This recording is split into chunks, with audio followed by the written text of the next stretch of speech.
All right, as Donald Trump begins to build his cabinet, I'd really like to go over some of these key players with you. Today we learned that Elise Stefanik will be the U.S. ambassador, and then we learned that Tom Homan will be the border czar, despite him leading the efforts to separate families back in 2017. These are two key roles going to two people who don't quite deserve it, and I'll explain why throughout this video. But first, I want to bring your attention to this map right here. This got 13 million views on Twitter. We are so cooked as a country. This got 13 million views and 141,000 likes. Now it reads, "This is not divided," and it shows a red map, and then the blue cities are taken out of the red map, and you see that only 13% of the landmass of America is blue or has a blue city, but population density is not the same as landmass. We learned this in 3rd grade, that cities have very dense populations, and the rural areas, the red areas seen right here, don't have many people. That is why you can fit millions and millions of people into New York City or Chicago or into Los Angeles over here, or even San Antonio. And over here, it's not the same amount of people. It just blows my mind that conservatives are trying to gaslight the country in such an open way. Again, this has 141,000 likes, and Elon Musk himself even reposted a meme or a graphic just like this one. When you have the richest man in the world acting dumber than he is to convince other people that the country is overwhelmingly red, then we are not in a good position. But let's break down Donald Trump's cabinet, his appointments, and what's been going on over the past 24 to 48 hours. All that I ask is that you drop a like and subscribe so you can stay up to date on these pro-democracy videos. So, this all started last night or yesterday afternoon when Donald Trump posted, "Any Republican senator seeking the coveted leadership position in the United States Senate must agree to recess appointments," which means that people can get through. Officials can still go through and be a part of the cabinet even if the Senate doesn't confirm them. Donald Trump can jam these people through while the Senate is on recess, without which, Trump says, we will not be able to get people confirmed in a timely manner. He says sometimes the votes can take 2 years or more. This is what they did 4 years ago, and we cannot let it happen. So again, Donald Trump wants to push through his cabinet appointments without Senate confirmation while the Senate is on recess, but it's not that simple, and I'll explain why. We need positions filled immediately. Additionally, no judges should be approved during this period of time because the Democrats are looking to ram through their judges as the Republicans fight over leadership. This is not acceptable. Thank you. Donald Trump is the president-elect. He's not the president of the United States, and he's already trying to leverage his position to stop Democrats from getting judges appointed or approved, and he's also trying to, before he gets into office, make it so that the Senate is working at his control. Brian Krasenstein says, "Didn't you ram through judges when you were a lame duck in 2020?" Which is exactly what Biden's doing. Biden is a lame duck, meaning he doesn't have control of Congress right now, so he's still ramming through judges. Then Krasenstein says, "Too bad you don't get to decide what happens in the next 2 months. Too bad you don't get to control the legislative branch of government. Biden will push through liberal judges whether you like it or not, and there's not a damn thing you can do about it. You are not the king." But the big takeaway here that Steve Vladeck takes away is, quote, "Republicans are going to have a 53-47 majority in the Senate, and yet here's Trump still urging the Senate to go into recess so he can bypass it altogether." Trump wants the Senate to go into recess so he can jam through his appointments without any sort of Senate approval. In other words, Donald Trump wants to install folks that wouldn't even get through that Senate. Donald Trump wants to install folks that a 53-47 conservative majority Senate would still not pass. It's going to be a long 4 years, as Steve Vladeck says right there. But as I did more research, I learned that recess appointments basically don't exist anymore. This reads, the Senate doesn't actually take recess anymore. Instead, they have a perfunctory pro forma session every 3 days to take advantage of a loophole in the Constitution that lets them take a 3-day break with no official recess. So recess appointments are essentially dead, and what Donald Trump's asking the Senate to do is not as possible as it used to be. But just back up for a second.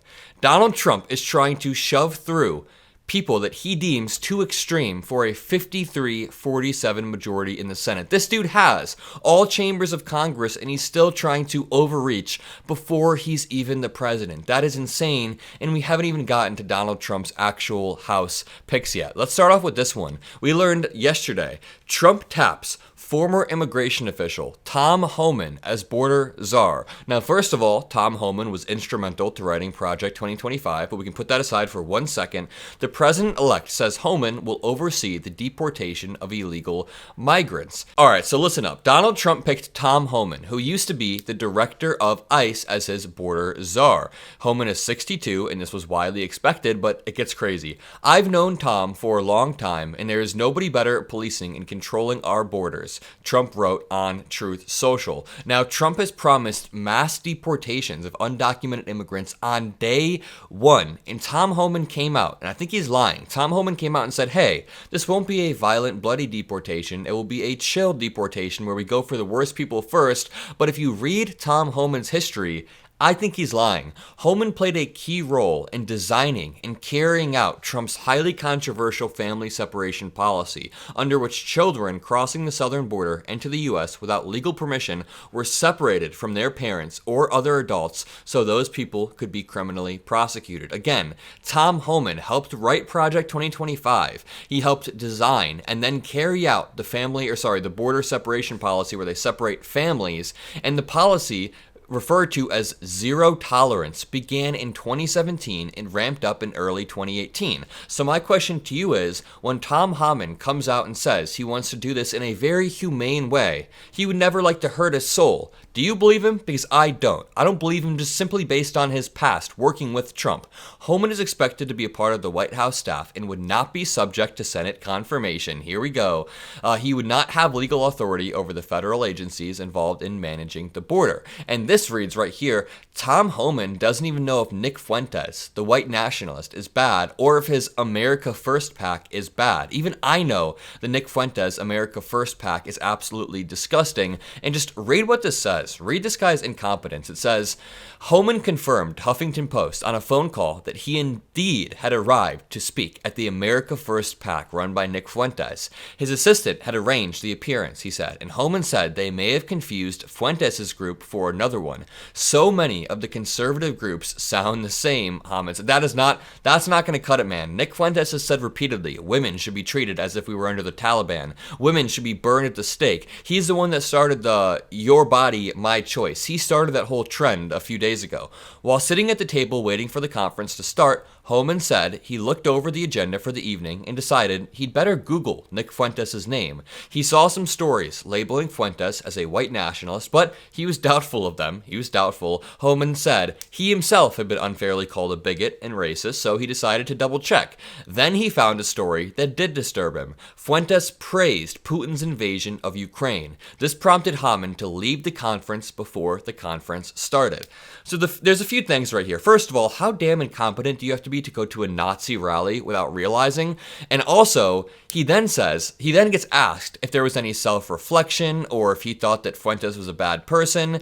Homan said he didn't know why Fuentes would invite him. He then said, quote, I'm not saying this is a bad group. I'm saying I don't know. Okay, objectively, the Groypers, the Nick Fuentes Groypers, they're a bad group. So there's a few things going on right here. I like the fact that he left when he realized that Nick Fuentes was a Nazi who was pro-Putin, but you have to be an absolute idiot to find yourself in that situation in the first place. As a high-up official who worked with the former president, who's going to work on another administration, why are you going to Nazi dinners? Oh, wait a minute. Donald Trump had dinner with Nick Fuentes himself. It makes perfect sense when you think more about it. Now this brings us on to the second pick that we learned about last night. Trump picks House ally Elise Stefanik for UN ambassador. The New York representative has been a fierce critic of the world body. President-elect Donald Trump has picked House Republican Chair Elise Stefanik of New York to be his next ambassador to the United Nations. He said, I am honored to nominate Chairwoman Elise Stefanik, and you know, she is a little bit of a mess sometimes. I'll do a more thorough breakdown in 1 second, but this is going to be a mess. She is going to be an absolute mess. I don't know if she has the level of professionalism needed to even do this, to be the U.S. ambassador to the UN. It was Nikki Haley last time, which I don't like Nikki Haley, but she's better than Elise Stefanik. With Stefanik, Trump is elevating a fierce critic of the UN as his emissary to the world body. And that is what is scary here. Stefanik is not just a critic of the UN in the way that Bernie Sanders is a critic of our institutions and wants to fix our institutions for the better.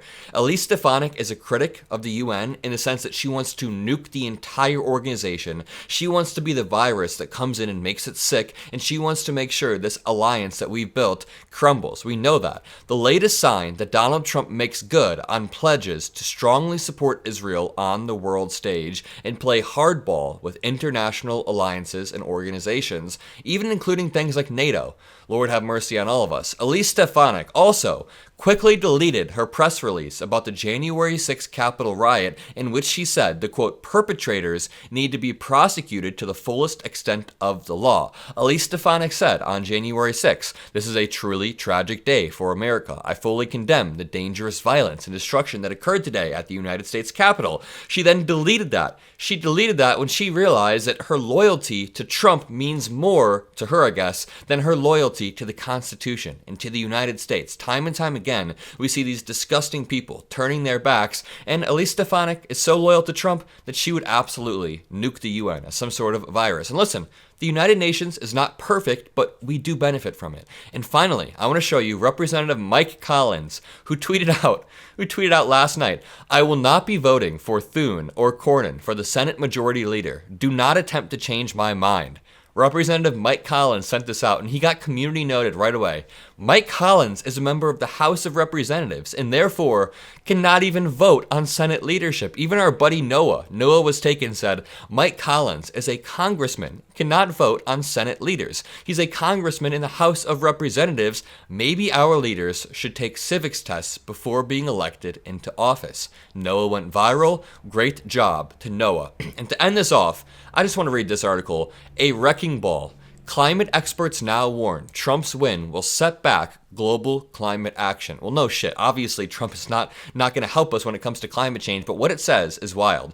Donald Trump's new term as U.S. president poses a grave threat to the planet if it blows up the international effort to curb dangerous global heating, as he did with the Paris Climate Accord, pulling out during his first administration. While campaigning for president, Trump has said it is a big hoax. He has scorned wind energy and electric cars. Trump's return to the White House is widely expected to result in the U.S. yet again exiting the Paris Climate Accord and may even remove American involvement in the underpinning UN framework to deal with the climate crisis. We know it will because Elise Stefanik hates the UN as a whole. But do you know how much our allies are probably sick of us? So we joined the Paris Climate Accord. We helped lead the Paris Climate Accord under Obama. Trump comes in and pulls us out like, nope, we're not going to be a part of that. Biden comes back in and gently puts us back in. He says, actually, we do want to be a part of that. Trump's going to come back in, is going to yank us out again in the worst way possible. It's a total mess, and we are a laughingstock on the world stage. I will just leave you with this post right here.